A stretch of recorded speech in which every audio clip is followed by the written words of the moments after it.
యువ వీర కిశోరం పాత్రలో బాలచంద్రుడి పాత్ర మనందరికీ తెలుసు. అమాత్యుడిగా అంతకు మించినటువంటి గొప్ప నటులు వారి పర్యాటక సాంస్కృతిక సినిమాటోగ్రఫీ మంత్రుల వర్యులు గౌరవనీయులు శ్రీ సురేష్ గారు బాలచంద్రుడు ఏకపాత్రాభినయంతో తదుపరి మన ముందుకు రాబోతున్నారు. ఒక్కసారి గట్టిగా కర్తాల పళ్ళతో పాటి ఆహ్వానిద్దాం.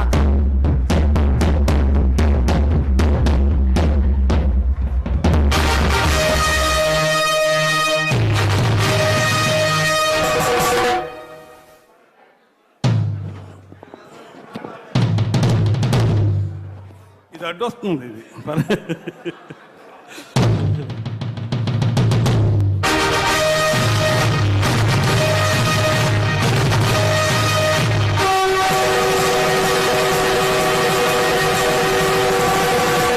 అదే రణభేరి.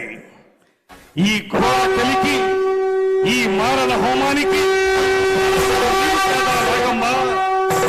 ఏనాడో ఎక్కడో నిరాశ్రయంగా సన్యాసించబడి ప్రపంచ సౌఖ్యానికి ఆవల విసిరివేయబడిన దుత్తి భాగాల పాటి కారణివిలో ఆరవిల్లి నాగమ్మవనే నిన్ను నలగామరాజనే ఆ దురాత్ముడు నీ ఆతిథ్యానికి మేనుపరిచి చేరదీసి అండ చేసుకుని అమోచ్ఛవతో రందించకపోతే ఇతని చరిత్ర ఉండేది కాదే. అఖండ పలనాటి సీమ ఖండ ఖండాలుగా నరకబడి అంతఃకలహాలతో రొమ్ము గుతుకుని పోయేది కాదే, రొమ్ము గుతుకుని పోయేది కాదు.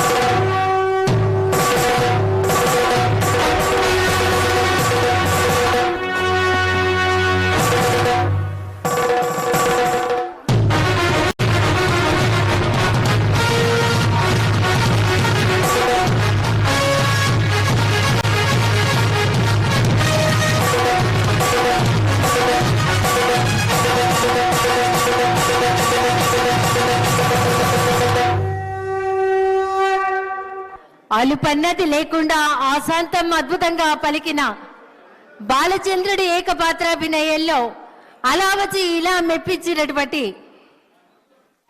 గౌరవ పర్యాటక సాంస్కృతిక సినిమాటోగ్రఫీ మంత్రివర్యులు శ్రీ కందుల దుర్గేష్ గారికి ఒక్కసారి గట్టిగా కట్టడ త్వరలో అందిద్దాం. తర్వాత మరొక స్కిప్ తో మన ముందుకి రాబోతున్నారు.